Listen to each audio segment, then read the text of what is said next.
The too big, mail-order bride. No one wanted. Was the only one strong enough to stand by him. What would you do if everyone told you that you were too much? Too tall, too strong, too unfeminine to ever be loved? In a world that demands women be small and delicate, what happens when you're built like the mountains themselves? But sometimes being different isn't a flaw. It's exactly what someone needs. Before we discover how a woman rejected by everyone became the one person who could save a broken man's world, take a moment to support this channel. If you believe that strength comes in all forms and that real love sees beyond society's narrow definitions, hit that like button, subscribe, and tell us in the comments about a time when your differences became your greatest strength. Now, let's travel to the rugged Nebraska territory, 1889, where a woman's worth was measured in inches she didn't have and strength she had too much of.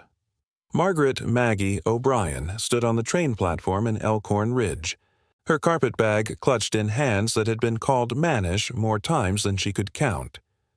At 5 feet and 11 inches tall, with broad shoulders and strong arms earned from years of farm work, she towered over most of the women on the platform and matched the height of many men.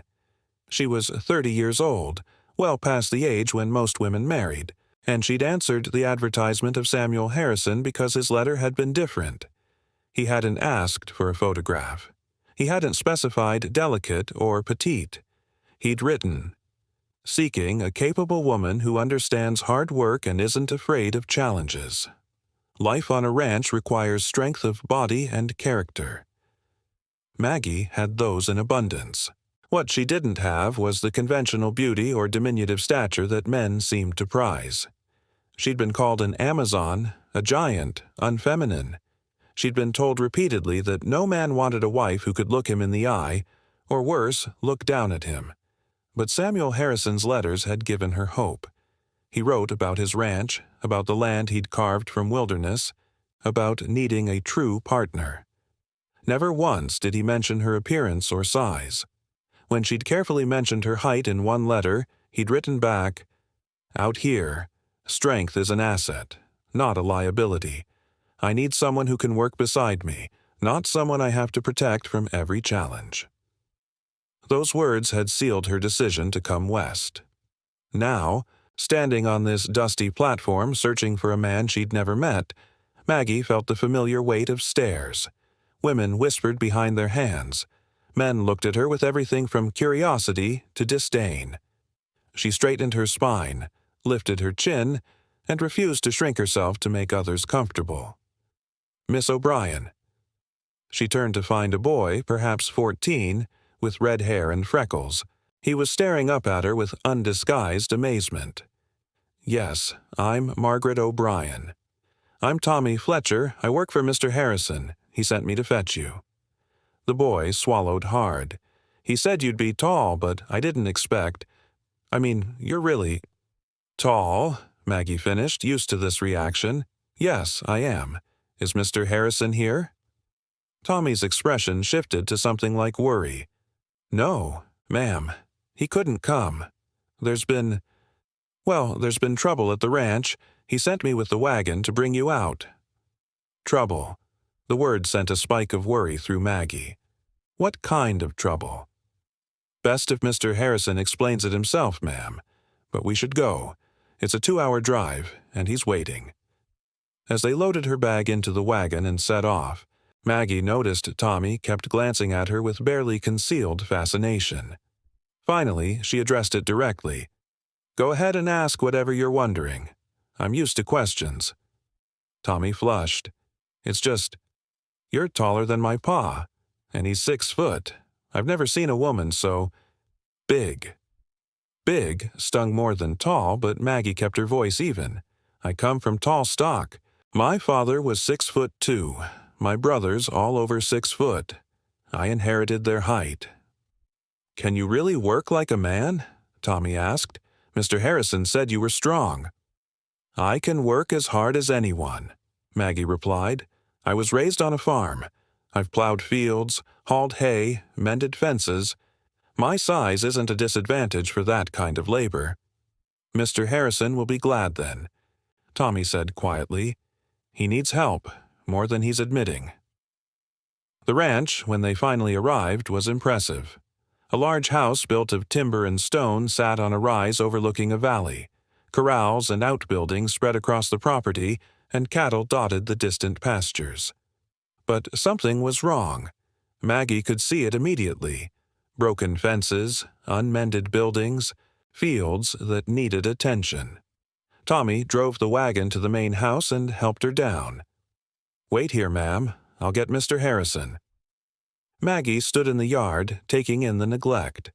This was a prosperous ranch falling into disrepair. Whatever trouble Tommy had mentioned, it was serious. The front door opened and a man emerged onto the porch.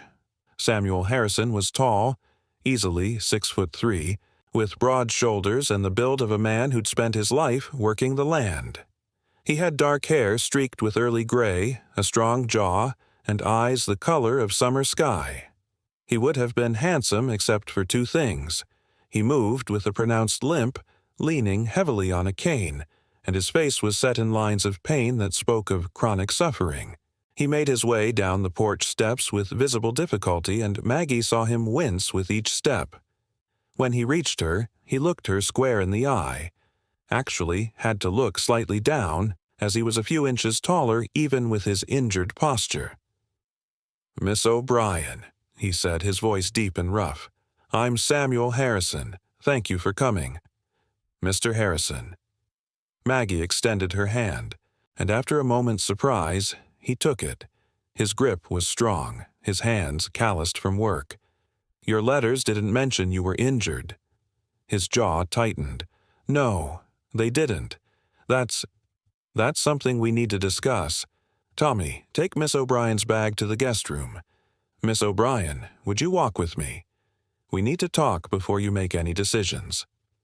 They walked slowly, Samuel's pace dictated by his injury.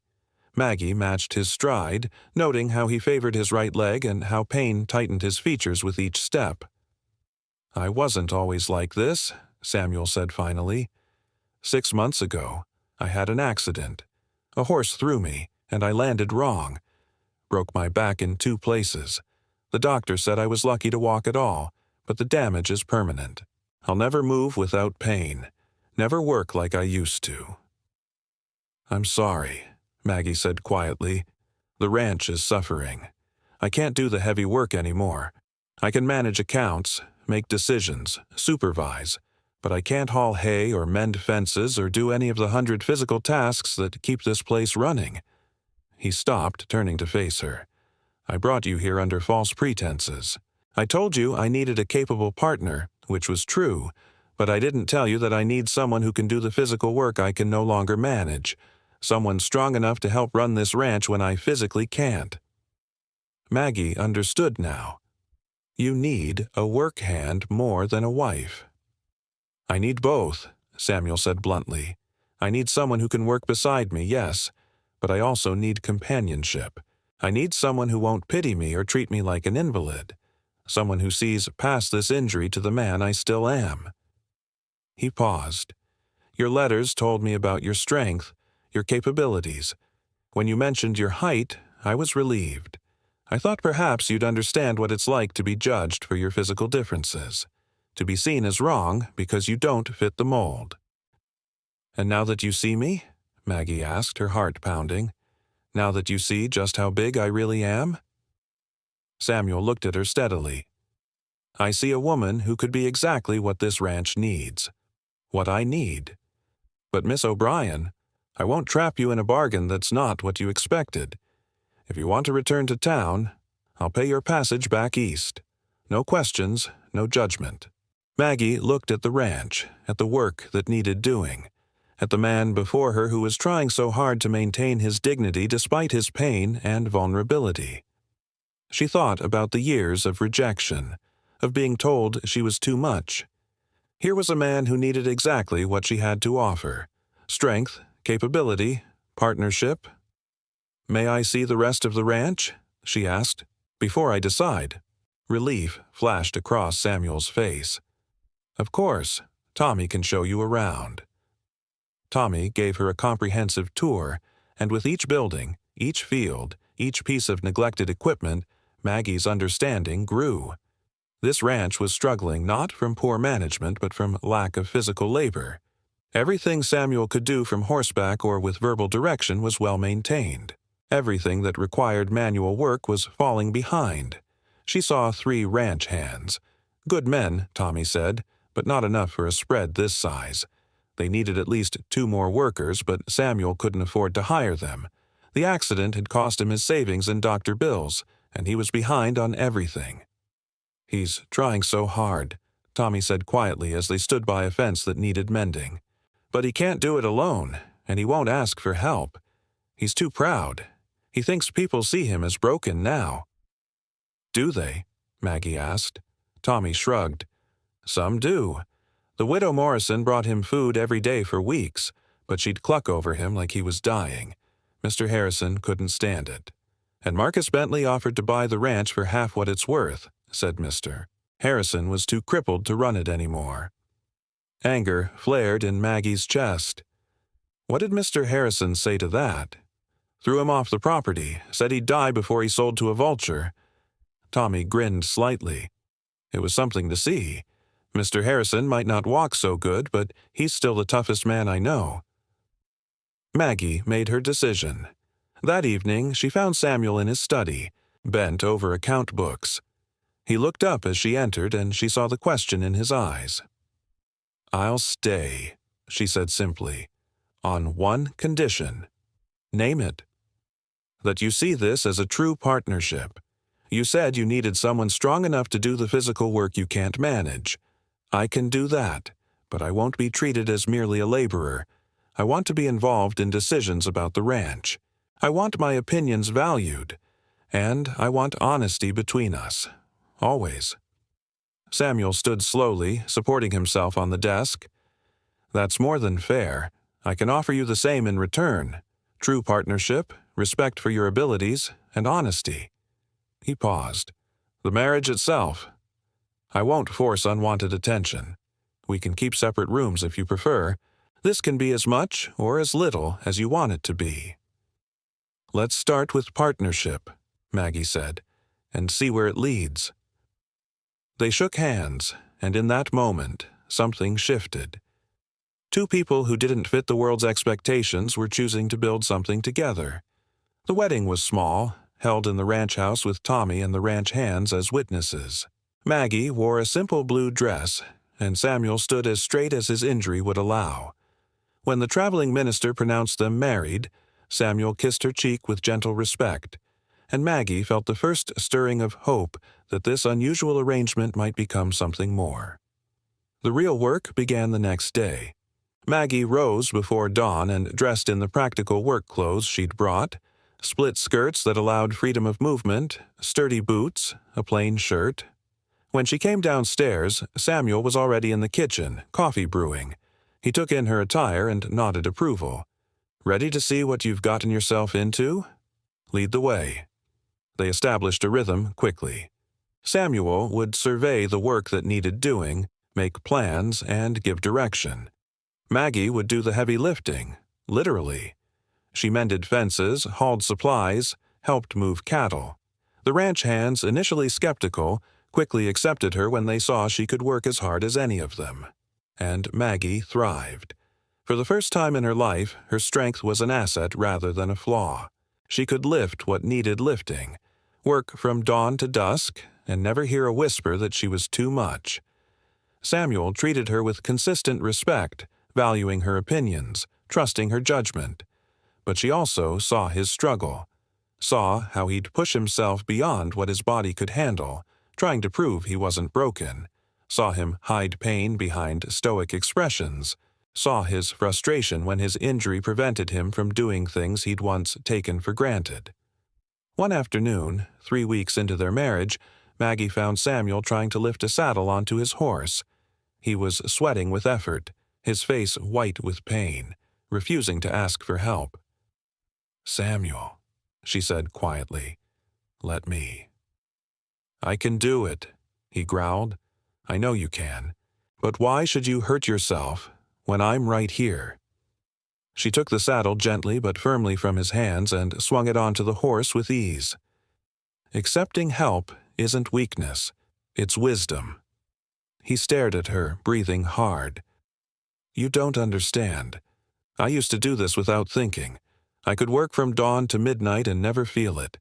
Now I can barely saddle my own horse without pain. You had an accident that should have killed you or left you paralyzed," Maggie said firmly.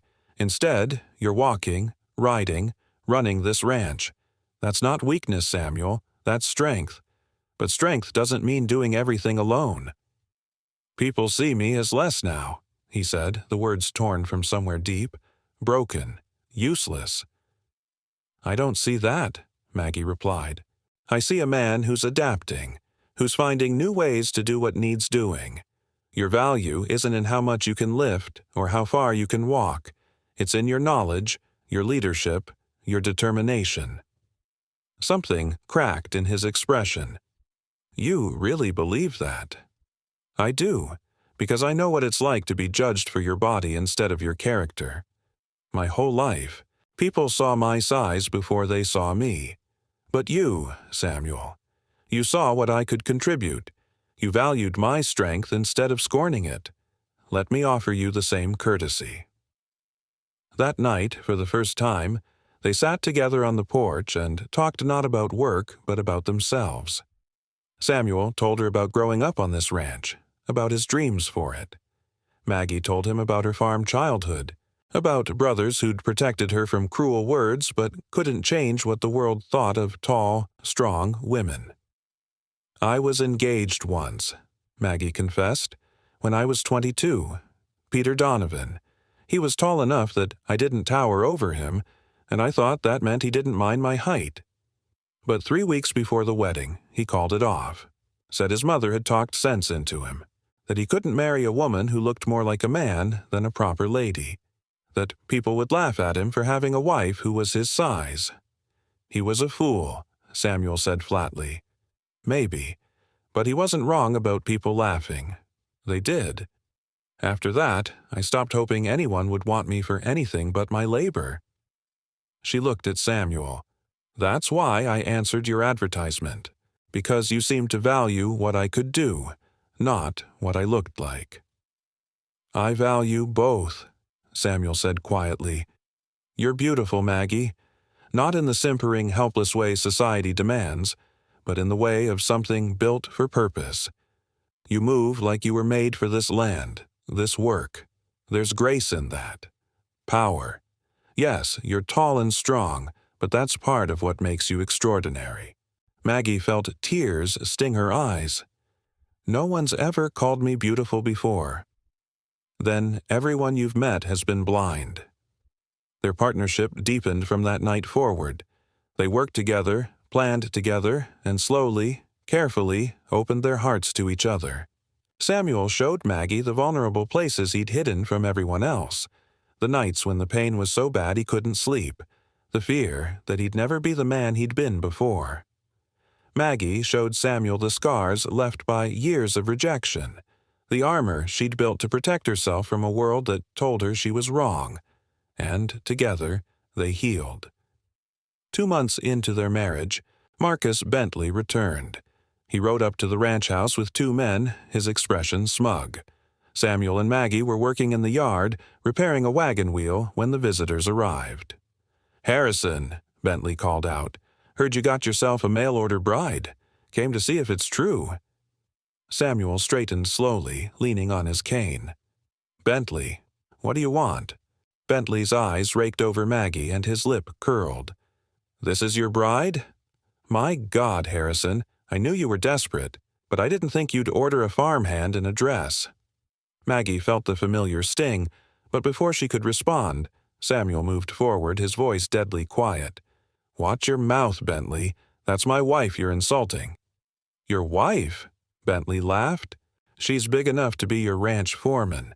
What kind of man needs a woman who can probably lift more than he can in his condition?" "A smart one," Samuel replied. "Maggie is worth 10 of you, Bentley. She's stronger, more capable, and has more integrity in her little finger than you have in your entire body." "She's a freak," one of Bentley's men muttered. Maggie saw Samuel's face go dark with rage, saw him grip his cane like a weapon. She stepped forward quickly, placing herself between Samuel and the visitors. "Mr. Bentley," she said, her voice calm but carrying across the yard. "You came here to mock my husband's choice in a wife and to gloat over his injury. That tells me everything I need to know about your character. Now, you have two choices. You can leave peacefully, or I can remove you from this property." Bentley laughed again. "You? Remove me?" "Yes." Maggie stepped closer. She was taller than Bentley by 3 inches and outweighed him by solid muscle. "I've hauled hay bales that weigh more than you. I've wrestled stubborn cattle and broken ornery horses. Removing you wouldn't even make me break a sweat." For the first time, doubt flickered in Bentley's eyes. He looked at this tall, strong woman who showed no fear, and he reassessed. "You can't be serious," he said, but his voice had lost its certainty. "Try me," Maggie replied. "Samuel is my husband. This is our ranch, and I won't stand here while small men try to make themselves feel bigger by tearing down good people." "Samuel's a cripple," Bentley sneered. "He can't even walk without that cane." "Samuel is injured," Maggie corrected, her voice turning to steel. "Which means he's survived something that would have broken lesser men. He runs this ranch, manages 40 head of cattle, and does it all while dealing with constant pain. That's not weakness, Mr. Bentley. That's the strongest thing I've ever seen." She took another step forward, and Bentley actually backed up. "Now leave. And if you come back, if you even speak my husband's name with disrespect, I promise you'll regret it." Bentley looked at his men, found no support there, and backed toward his horse. "You're both freaks," he spat. "A cripple and an Amazon. You deserve each other." "We do," Maggie said, smiling. "That's the first true thing you've said." They rode off in a cloud of dust and wounded pride. Maggie turned to find Samuel staring at her with an expression she couldn't quite read. Then he started to laugh, deep, genuine laughter that transformed his face. "You should have seen his face," Samuel gasped, "when you threatened to remove him. I thought he was going to run." "He was a bully," Maggie said simply. "Bullies fold when you stand up to them." Samuel pulled her close, wrapping his arms around her. "Thank you. For defending me. For defending us." "Always," Maggie promised. "We're partners, Samuel. That means I stand with you, no matter what." He kissed her then, really kissed her, and Maggie felt everything shift. This wasn't just partnership anymore. This was love. Real, deep, transformative love. That night, their marriage became real in every sense. Samuel's hands were gentle, reverent, as he traced the lines of her body and told her she was beautiful. Maggie touched his scars, the evidence of his injury, with the same tenderness, showing him that he was whole to her, perfect just as he was. They fit together in ways that defied explanation. Two people the world had rejected finding completion in each other. The ranch flourished under their joint management. By fall, they'd caught up on all the neglected work. By winter, they'd turned a profit large enough to hire 2 more full-time hands. Samuel's pain never vanished, but he learned to work with his limitations rather than against them. And Maggie found that her strength was celebrated rather than scorned. Word spread about the unusual couple at the Harrison Ranch. Some people whispered and judged, but others saw something different. A partnership built on mutual respect and complementary abilities. Young Tommy grew into a fine ranch hand under their tutelage. The other workers became fiercely loyal, recognizing that they worked for people who valued skill and character over appearance. 2 years after Maggie arrived, she gave birth to their first child, a daughter they named Grace, because Grace was what they'd given each other. Grace inherited her mother's height and her father's blue eyes, and she would grow up knowing that strength comes in many forms. One evening, watching the sunset from their porch, Maggie asked Samuel a question that had been on her mind. Do you ever regret it? Marrying someone so different from what society expects? Samuel pulled her close, his hand resting on her shoulder. Every single day I thank God that no one else wanted you, that every small-minded fool who rejected you for your height sent you straight to me. You're not too big, Maggie. You're exactly right. You were built for this life, for this land, for me. I used to think my size was a curse, Maggie admitted, something that would keep me from being loved. Your size is part of what I love, Samuel replied. Your strength, your capability, the way you move through the world with confidence. But more than that, I love your heart, your loyalty, the way you see people's struggles and help without making them feel weak.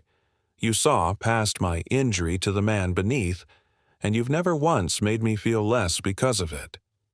Because you're not less, Maggie said firmly. You're everything. Years would pass, and the Harrison Ranch would become one of the most successful in the territory. Samuel would never walk without pain, but he'd build an empire anyway, with Maggie as his true partner.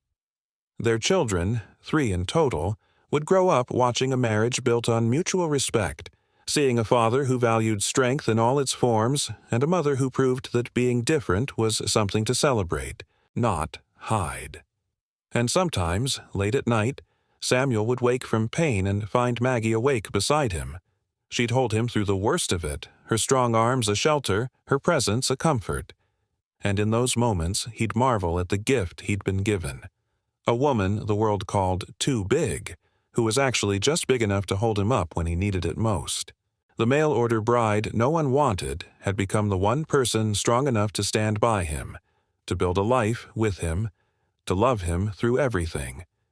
And in doing so, she'd found what she'd always deserved.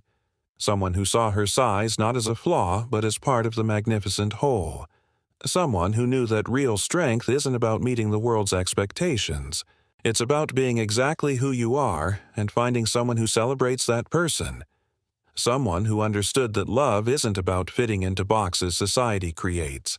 It's about finding the one person whose broken edges fit perfectly against yours, creating something whole.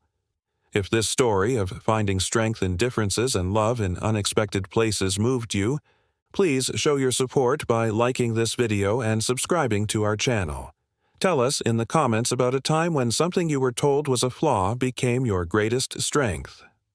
Check out our playlist for more stories of unconventional love and triumph over judgment. Your support means everything and helps us share these powerful tales. Thank you for watching. And remember, you're not too much, too big, or too different. You're exactly right for someone who truly sees you.